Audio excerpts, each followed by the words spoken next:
வணக்கம். மீண்டும் மற்றொரு ராஜ்யம் நிகழ்ச்சியினூடாக சந்தித்திருக்கின்றோம்.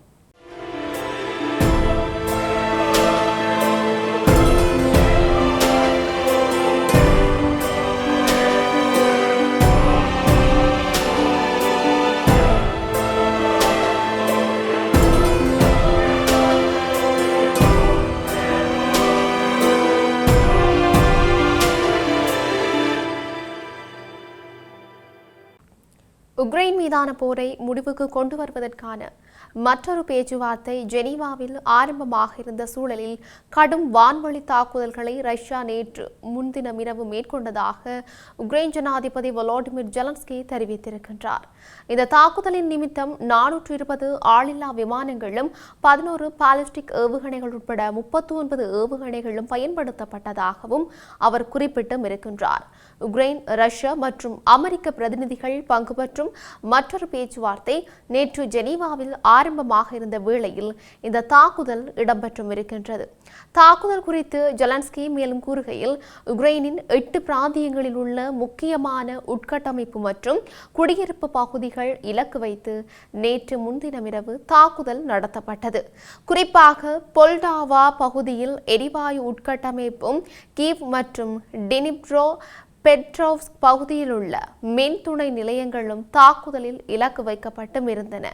உக்ரைனின் வான் பாதுகாப்பு படையினர் பெரும்பாலான ரஷ்ய ஏவுகணைகளை சுட்டு வீழ்த்தினர் என்று அவர் கூறியும் இருக்கின்றார். அத்தோடு கூடுதல் வான் பாதுகாப்பு இடைமறிப்பான்களை சரியான நேரத்தில் வழங்கியதற்காக மேற்கத்திய நட்பு நாடுகளுக்கு அவர் நன்றியும் தெரிவித்திருக்கின்றார். இதேவேளை அமெரிக்க ஜனாதிபதி டொனால்ட் ட்ரம்புடன் புதன்கிழமை இரவு தொலைபேசியில் உரையாடியதாகவும், சமாதான பேச்சுவார்த்தைகளை தொடர அவரது முயற்சிகளுக்கும் ஈடுபாட்டுக்கும் நன்றி தெரிவித்ததாகவும் ஜெலன்ஸ்கி கூறியும் இருக்கின்றார். மொஸ்கோவுக்கும் கியேவுக்கும் இடையே அமெரிக்க மத்தியஸ்த பேச்சுவார்த்தைகள் தொடர்கின்றன என்றாலும், ரஷ்யா தனக்கு சொந்தமானது என்று கூறும் உக்ரைன் பிரதேசத்தின் எதிர்காலம் குறித்து பிரச்சனையில் முட்டுக்கட்டைகள் நிலவுகின்றன. தொடர்ந்து அணுசக்தி ஒப்பந்தம் தொடர்பாக அமெரிக்கா மற்றும் ஈரான் இடையே ஜெனீவாவில் 3வது சுற்று பேச்சுவார்த்தை நடைபெற்று வருகின்றது. அணுசக்தி ஒப்பந்த விவகாரத்தில் பிடிகொடுக்காத ஈரானுக்கு அமெரிக்க ஜனாதிபதி டொனால்ட் ட்ரம்ப் தொடர்ந்து அழுத்தம் கொடுத்து வருகின்றார். கடந்த ஆண்டு ஜூன் மாதம் அமெரிக்கா மற்றும் இஸ்ரேல் இணைந்து ஈரானின் அணுசக்தி மையங்கள் மீது தாக்குதல்கள் நடத்தியும் இருந்தன. இதையடுத்து மத்திய கிழக்கில் அமெரிக்கா தனது படைகளை குறிவைத்து இராணுவ பலத்தை கணிசமாக அதிகரித்தும் இருக்கின்றது. இதனிடையே அரபு நாடுகள் கேட்டுக்கொண்டதன் பேரில் ஈரானுடன் பேச்சுவார்த்தையை அமெரிக்கா ஆரம்பித்துள்ளது என்றும் தெரிவிக்கப்பட்டும் இருக்கின்றது. எப்போது வேண்டுமானாலும் ஈரான் மீது அமெரிக்கா தாக்குதலை தொடங்கும் என்ற சூழலில் அமெரிக்க நாடாளுமன்றத்தில் ட்ரம்ப் இது குறித்து கருத்து தெரிவித்தும் இருக்கின்றார். மேலும் தெரிவித்த அவர், பயங்கரவாதத்தின் முதன்மை ஆதரவாளரான ஈரான் அணு ஆயுதம் பெறுவதை ஒருபோதும் அனுமதிக்க மாட்டேன் என்று சொல்லியும் அவர் தெரிவித்திருக்கின்றார்.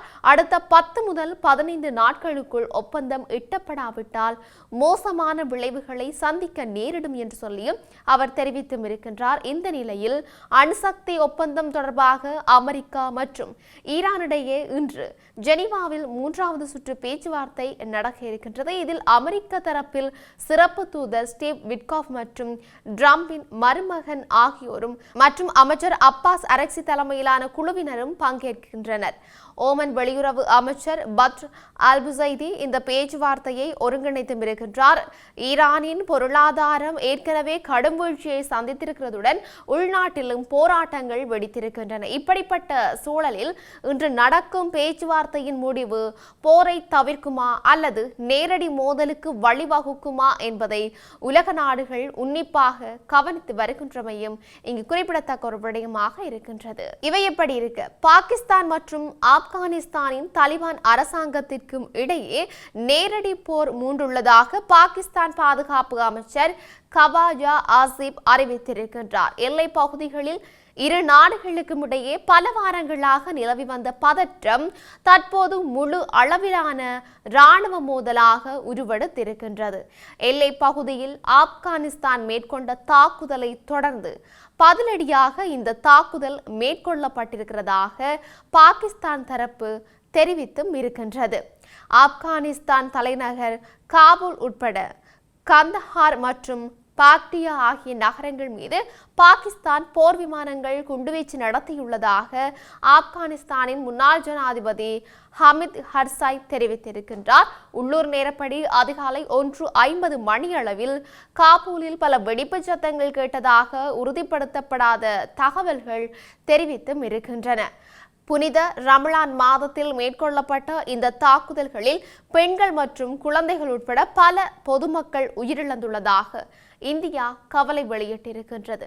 பாகிஸ்தான் பாதுகாப்பு அமைச்சர் கவாஜா ஆசிப் தனது சமூக வலைதள பதிவில் ஆப்கானிஸ்தானின் தலிபான் நிர்வாகம் பயங்கரவாதிகளை திரட்டி பயங்கரவாதத்தை ஏற்றுமதி செய்வதாகவும் இந்தியாவிற்கு ஒரு முகவராக செயற்படுவதாகவும் குற்றம் சாட்டியும் இருக்கின்றார்.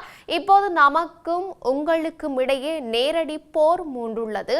நாங்கள் உங்கள் அண்டை வீட்டார். உங்களை பற்றி எங்களுக்கு நன்றாக தெரியும் என்றும் அவர் எச்சரித்திருக்கின்றார்.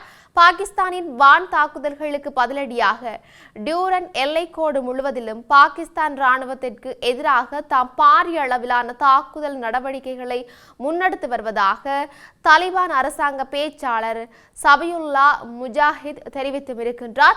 ஆப்கானிஸ்தான் தரப்பில் பல சோதனை சாவடிகள் மற்றும் உபகரணங்கள் அளிக்கப்பட்டுள்ளதாக பாகிஸ்தான் தகவல் அமைச்சு தெரிவித்தும் இருக்கின்றது. இந்த விவகாரத்தில் இந்தியா தலையிட்டிருக்கிறதோடு ஆப்கானிஸ்தானின் இறையாண்மை மற்றும் பிராந்திய ஒருமைப்பாட்டிற்கு தனது ஆதரவை தெரிவித்தும் இருக்கின்றது. பாகிஸ்தானின் வான் தாக்குதல்களை கடுமையாக கண்டித்திருக்கின்ற இந்திய வெளிவிவகார அமைச்சின் பேச்சாளர் தனது உள்நாட்டு தோல்விகளை மறைப்பதற்காக பாகிஸ்தான் மேற்கொள்ளும் மற்றொரு முயற்சி இது என்று சொல்லியும் சாடியிருக்கின்றார்.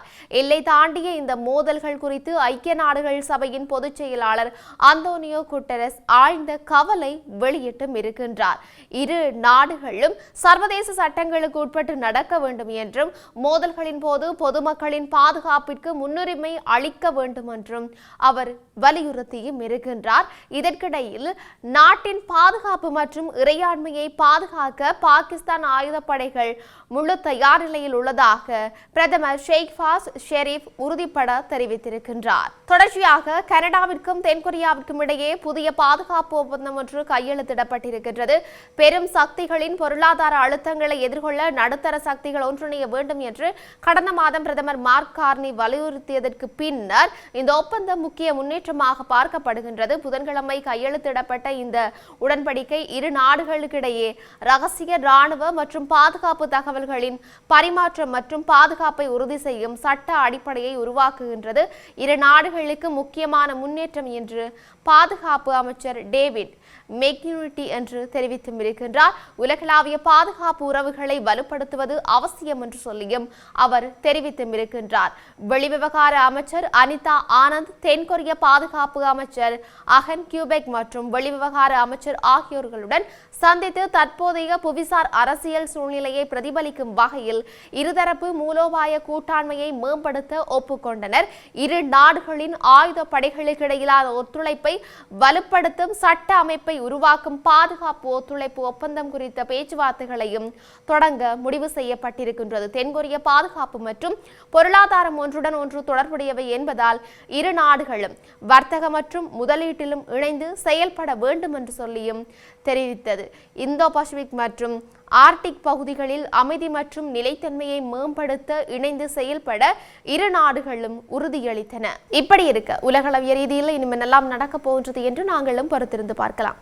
மீண்டும் மற்றும் ஒரு பதிவினூடாக சந்திக்கலாம். வணக்கம்.